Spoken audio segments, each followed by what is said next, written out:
Can food genuinely lower your blood pressure? Yes, absolutely it can.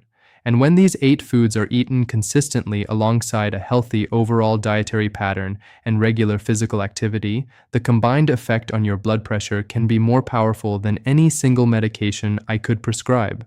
When most people think about blood pressure, they think about 2 things: salt and medication.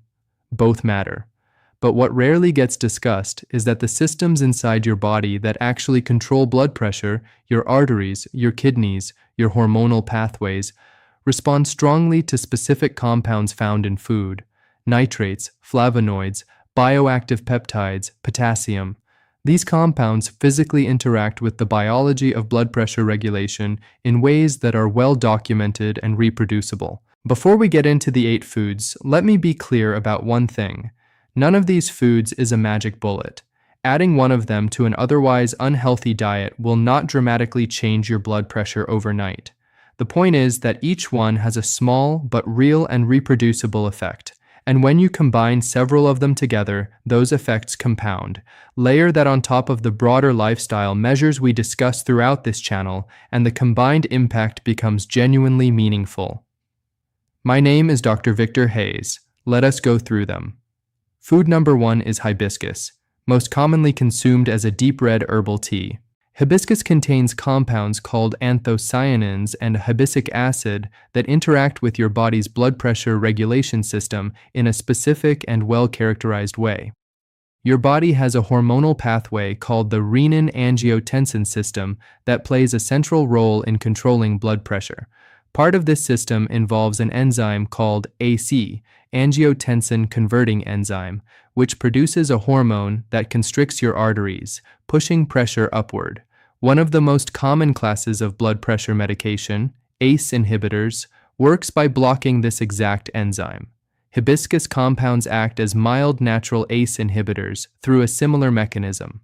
Several properly conducted clinical trials have shown reductions of approximately 7 to 10 millimeters of mercury in systolic blood pressure in people who drink hibiscus tea regularly.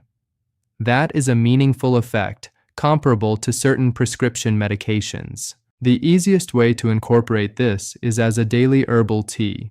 The taste is tart when prepared strongly. If that is not appealing, mixing it with another herbal tea makes it considerably more palatable. Food number 2 is beetroot, and I eat this virtually every day.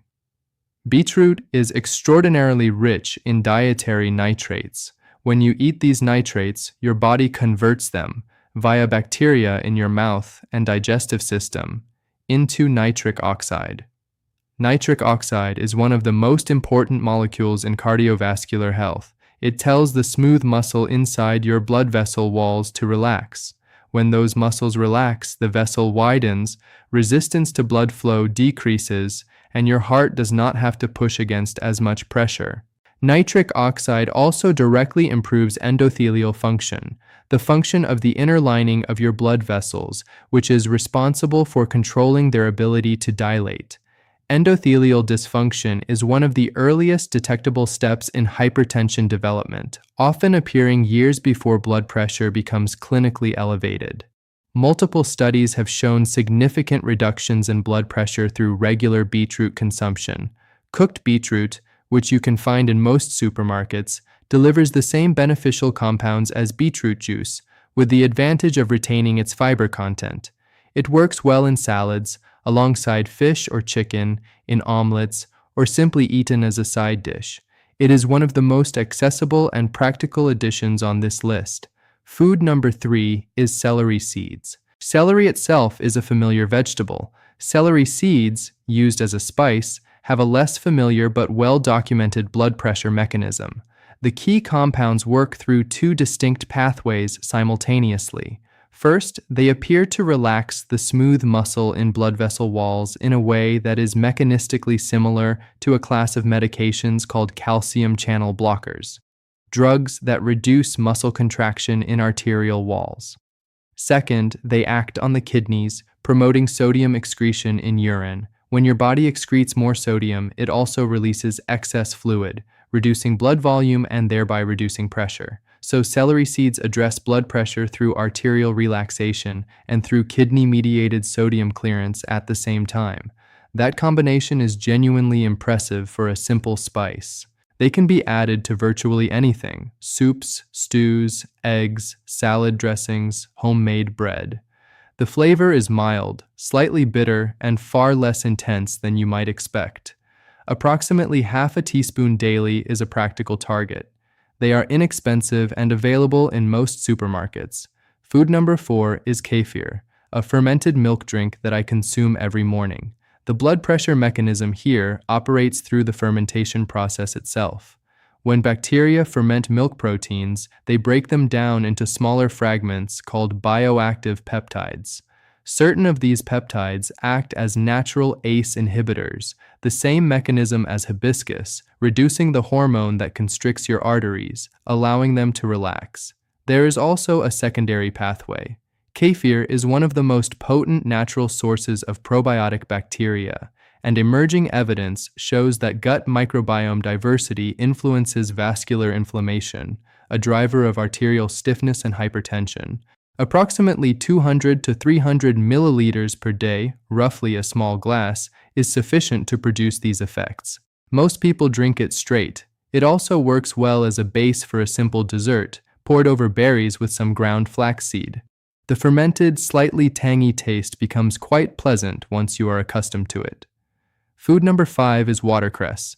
Like beetroot, watercress is exceptionally rich in dietary nitrates, gram for gram, among the highest nitrate vegetables available. You get the same nitric oxide pathway, the same arterial relaxation, the same blood pressure reduction, but watercress does something additional. It contains specific polyphenols that protect the inner lining of your blood vessels from damage. Think of the endothelium, the inner surface of your arteries, as the lining of a pipe.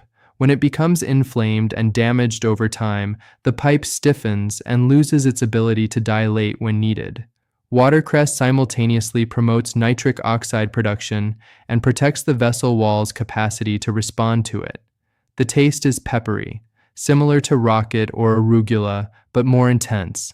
It works well as a salad base, pairs naturally with anything creamy, can be blended into soups at the last moment, or wilted into dishes the way you would use spinach. A large handful daily is a practical and effective amount. Food number 6 is dark chocolate, and it must be genuinely dark. 70% cocoa content minimum, ideally 85% or higher. Cocoa contains compounds called flavonoids. These flavonoids interact with the cells lining your blood vessels and trigger the production of nitric oxide, the same vasodilatory molecule from beetroot and watercress. Multiple studies have shown blood pressure reductions of 2 to 5 points from regular high cocoa chocolate consumption. That is modest but real and reproducible. The critical caveat: this applies only to genuine high cocoa dark chocolate. If it tastes sweet and creamy and melts like a dessert, it contains far too much sugar and far too little cocoa to produce any cardiovascular benefit, and the sugar may be causing more harm than the flavonoids provide. The real thing is darker, slightly bitter, and you find that a small amount is entirely sufficient.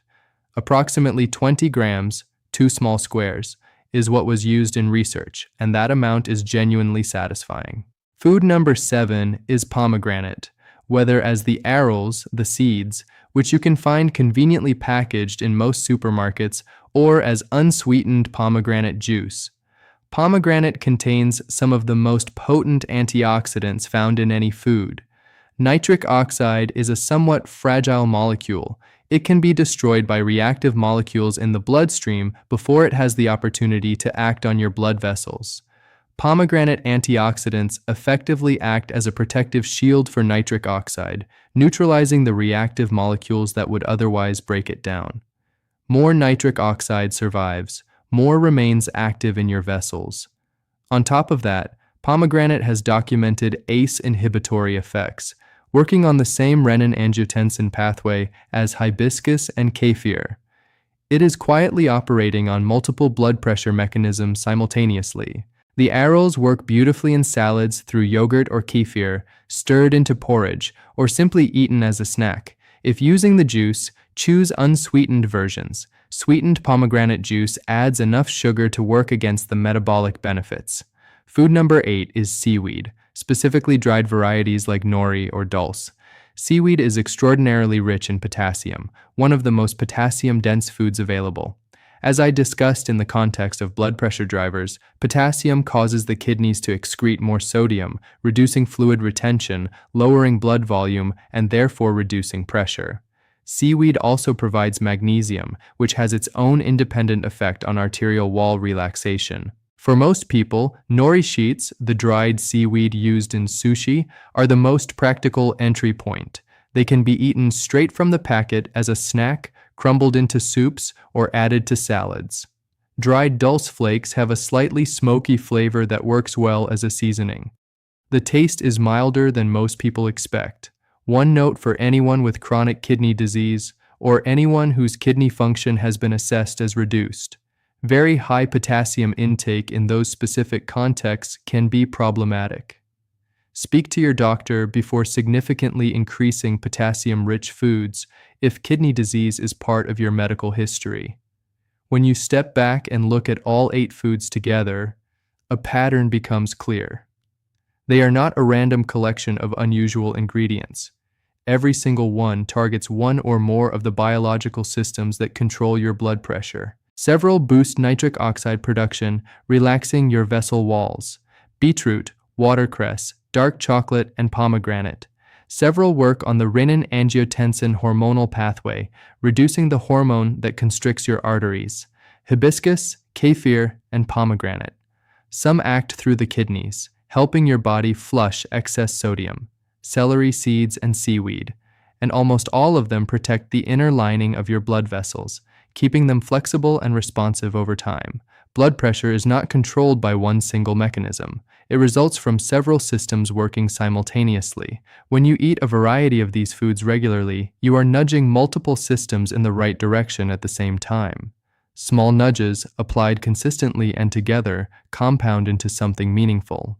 The evidence is solid enough that lifestyle change, of which diet is a central component, can be as effective as medication for stage 1 hypertension in a systolic range of 130 to 150.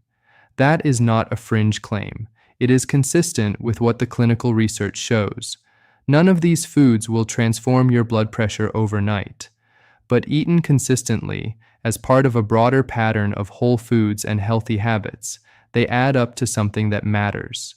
Something that costs less, has no side effects, and compounds in your favor every single day.